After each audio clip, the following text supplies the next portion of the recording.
Greetings, my fellow friend. My name is Melvin. And my name is Anson. And we are going to explain what a hyperbola is. Definition of a hyperbola. As you can see here, you can construct a hyperbola graph, arranging the code in this manner, where a plane cuts through parallel to the x-axis of the code. And you will create a hyperbola graph, which one graph at the bottom and one at the top. It's quite similar to like a mirrored parabola graph. So I'm going to define the key features of the hyperbola graph. So first we have the transverse axis, which is the axis of the symmetry. Then we have the conjugate axis, which is the line perpendicular to the transverse axis. And then we have the vertex, these two vertex, which is the turning point of the hyperbola graph. Then we have the center, which is the intersection point of the two asymptotes. And finally, we have the branch, which is the curve of the hyperbola graph.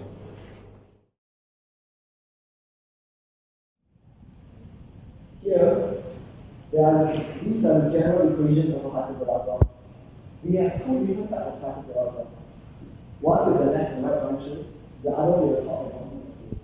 The equation x squared over a squared minus y squared over b squared equals to 9 have the branches left and right, where a is the semi-major axis of this graph.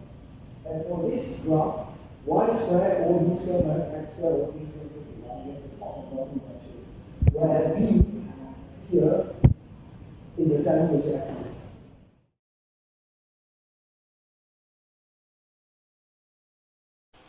So I'm going to talk about the standard equation form with translation of the graph. The first equation being the horizontal hyperbola graph, HK being the center point, and we have A being the semi-major axis. And you'll need this equation to find the vertex of the horizontal hyperbola graph.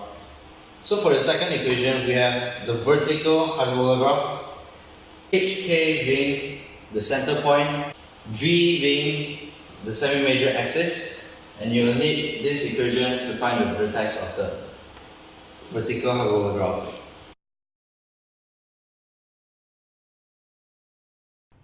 Here, we're going to discuss the process of deriving the asymptote formula in the hyperbola graph. We'll start with the general equation of a hyperbola graph. And then from here, we'll take y squared over b squared and shift it to the right, and shift 1 to the left, and we'll derive into this formula. After this, we'll extract the x squared over a squared out, and we'll get this equation. Then, we'll shift the b squared here to the right, and we'll get into this formula. So from this point, we assume that x approaches to infinity.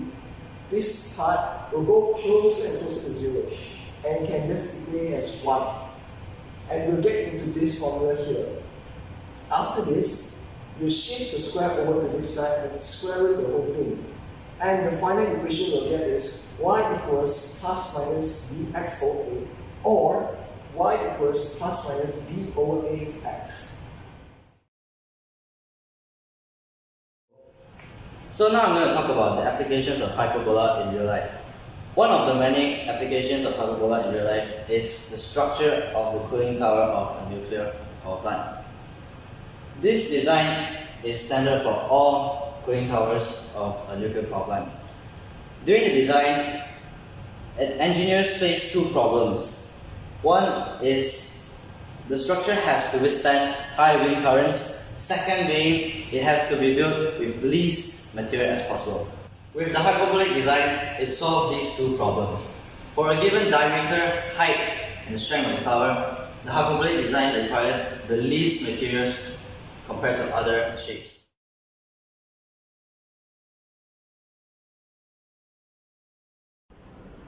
In order to plot a hyperbola graph on the GC calculator, we will press the apps button here.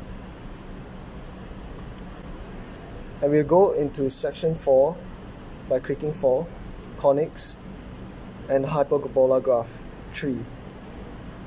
And then from here, we can choose two different types of hyperbola graph.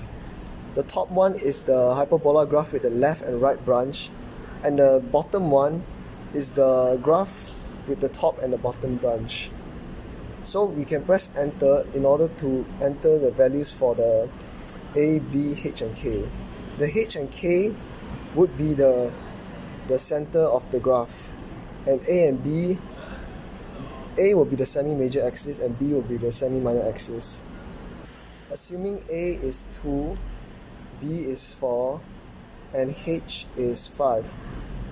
If the K is a positive value, like y plus 5, we'll put negative 5, because y minus 5 is positive 5. And then after we're done, we press the graph. That's it.